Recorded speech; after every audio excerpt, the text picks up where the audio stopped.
The legal definition of lynching is when 3 or more persons, which constitute a mob, put someone to death extra-legally without court sanction, without legal sanction, and they do it for the purpose of tradition and or whatever their version of justice is.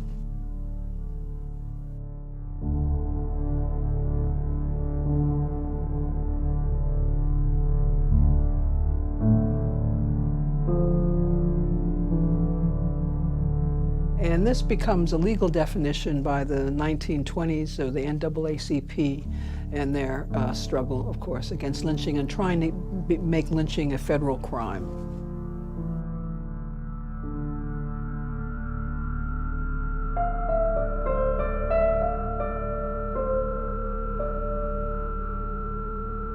Lynching actually begins in the Revolutionary War years. And it's named after the brother of the man who founded Lynchburg, Virginia. And lynching took place, this is extra-legal justice, in quotes, takes place during that period of time because it's not too many courts. It's sort of difficult to get to them. This is a period, the British are also in place in many places in the South, and so it becomes very dangerous to move around. And so this is a form of justice, of local justice that is not condoned by a formal court.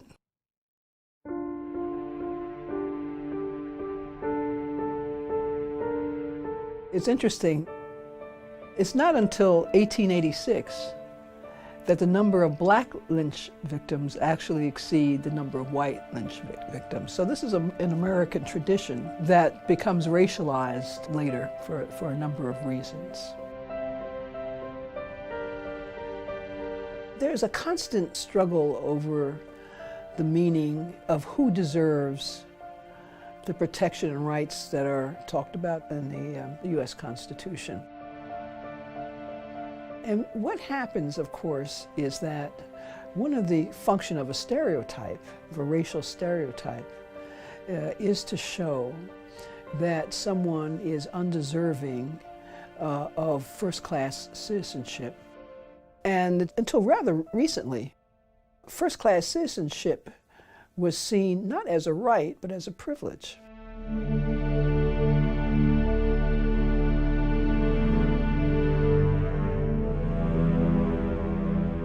And it was a privilege accorded to those with a particular character and who lived their life in a particular way and had the honor that you are talking about. This really stymied activism because in the history, African-American history, there is which still exists to some extent, a big conservative element that really says, you know, if we live our life a certain way, we're going to become first-class citizens. Because that's what the Constitution says, but it's a privilege, it's not a right.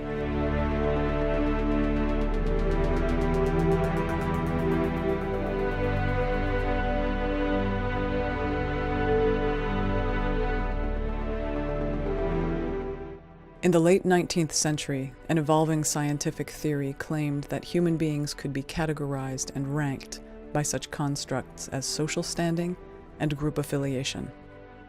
Drawing on Charles Darwin's theory of biology that the fittest will survive, this science, called social Darwinism, perpetuated various myths about how societies evolved. One particularly destructive myth was that black people were inferior to white people. And therefore, there was a justification to suppress their advancement in all areas, lest the society as a whole be brought down. There had been prejudices always around color, ever since, the first Africans came to the U.S., but they changed. And in the late 19th century, with the advent of social Darwinism and the need to think about black people and black labor and black bodies in a particular way, we begin to see this idea that blacks are actually beginning to devolve down the evolutionary scale, devolve into more primitive identities, and with primitive, of course, is lasciviousness and lack of control, lack of character, lack of honor, etc. And scientists actually sought to prove these things empirically. And from there, they begin to also think about the notion of what is happening to women. The idea around women's sexuality begins to change in this period of time as well. This need for this passionless sort of idea of white women who need to maintain their purity and the purity of the race, which is one of the fears, the bugaboos that come up around interracial relationships and this charge of rape. While there was no shortage of reasons for discrimination against black people by white in this period, the emerging myth of the threat of the rape of a white woman by a black man became a tense focal point, and the often false accusation of rape, the chief justification for lynching. One person of the period to expose this destructive myth was black journalist and anti-lynching activist Ida B. Wells.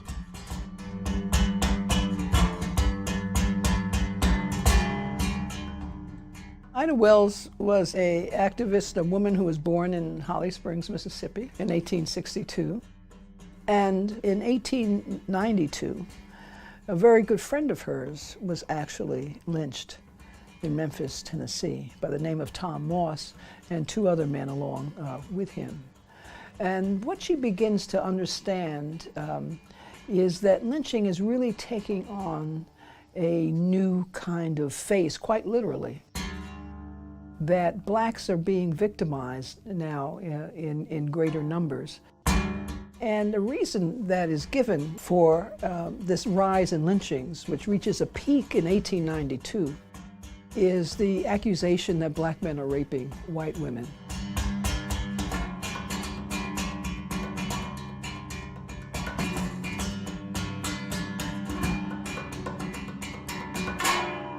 And she says it's new because there's no history of this in the numbers that people are professing.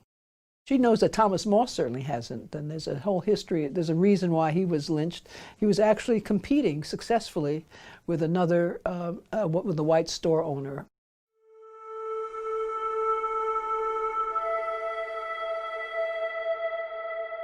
So what she does, which is really makes her so interesting, I think, an activist, is she becomes an investigative reporter.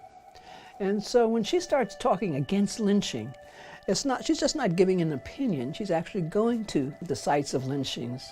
She's using statistics that other people also use to disprove the idea by simply finding out instances when there was a charge of rape that often there were just consensual relationships between black men and white women.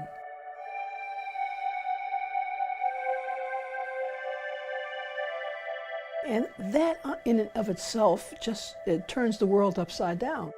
Because if it's consensual, black men aren't monsters, as even now the social scientists are saying.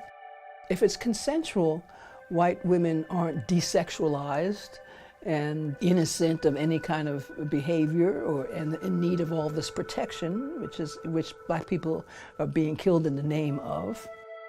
So it's a notion that really involves all of them, and they're all often dependent on the other and defined in opposition to the other.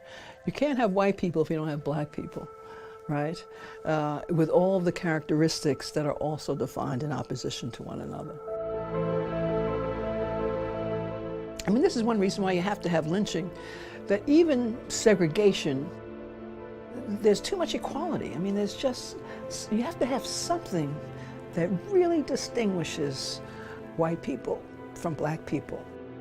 And having black people be lynch victims and white people are able to be the spectators, now that's different. Now that is a difference that is consistent.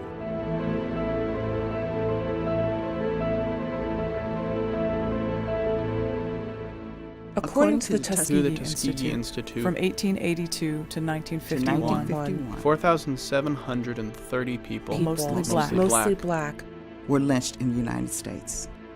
they were tortured, Hanged, burned alive, dragged behind trucks, and in several cases their their bodies bodies were were dismembered, and the pieces either discarded or kept by many as souvenirs.